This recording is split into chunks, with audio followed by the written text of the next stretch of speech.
தமிழ்நாட்டுக்கே தெரியுது. அப்புறம் நம்ம மட்டும் சொல்லி என்ன செய்ய போறோம்? என்ன அவர் நல்லது செஞ்சாரு? குதிரை வண்டி பந்தயம் வைக்கிறாரு, ரேஸ் வைக்கிறாரு. இன்னொரு தம்பி இருந்தாக்க அவருக்கு ஒரு முதலமைச்சர் போஸ்டிங்க கொடுப்பாரு. 1000 ரூபாய் கொடுத்துட்டு 1500 ரூபாய் பிடிங்கிறாங்கல்ல.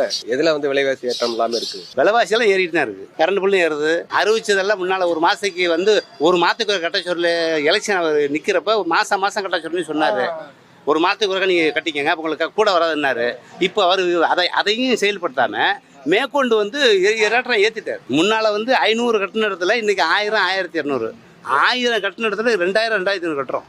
பரவாயில்லைங்க, நல்லா இருந்துச்சு. அதுக்கு மேலே அது யாரும் சொல்ல முடியாது. வந்தால் தானே நல்லா இருக்கும். புரட்சி ஜெயம் இருக்காங்க. எந்த கட்சி வந்தாலும் என்ன நம்ம உழைச்சா தான் சம்பளம்.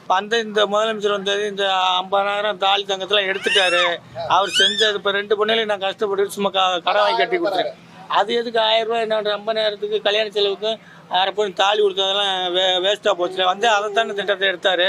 விலைவாசி ரொம்ப மோசம். 1000 ரூபா வச்சு குடும்பம் எடுத்துட முடியுமா? மாதம் 1000 ரூபா வச்சு என்னென்ன பண்ண முடியும்?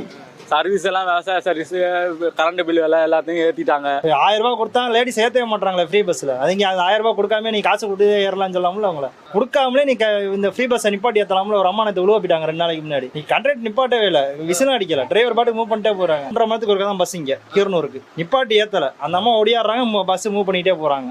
அதான் பார்க்குறாரு கண்ட்ராக்டர். இவங்களை ஏற்றினா நம்மளுக்கு டிக்கெட்டு பதிலாகல. அதனால விலைவாசியெல்லாம் ஒன்றும் இல்லை, ரொம்ப கீழே இருக்குது. பருப்பெல்லாம் 115 ரூபா இன்றைக்கி தோரம் பருப்பு, அதெல்லாம் 170 180 விற்றுது. உளுந்த பருப்பெல்லாம் இன்றைக்கி 120 ரூபாயா இருக்குது. கரண்ட் பில்லு மாதிரி எல்லாரும் தான் அவங்கள வந்தாலும் தான் ஏற்ற போகிறாங்க. அதெல்லாம் 5 வருஷம் ஃபஸ்ட்டு வந்தாங்கன்னா எதை வேணாலும் செஞ்சுருவாங்க எந்த கட்சியும். அப்புறம் 5 வருஷத்துக்குள்ள மக்கள் மறந்துடுவாங்க, ஓட்டு போடுவாங்க. அதுதான் நடக்கும். இல்லாதப்பட்டவங்களுக்கு தான் கொடுக்குறேன்னு பாதி பேத்துக்கு கொடுக்குறாங்க, பாதி பேத்துக்கு எதுவுமே இல்லை நான் கொடுக்குறது.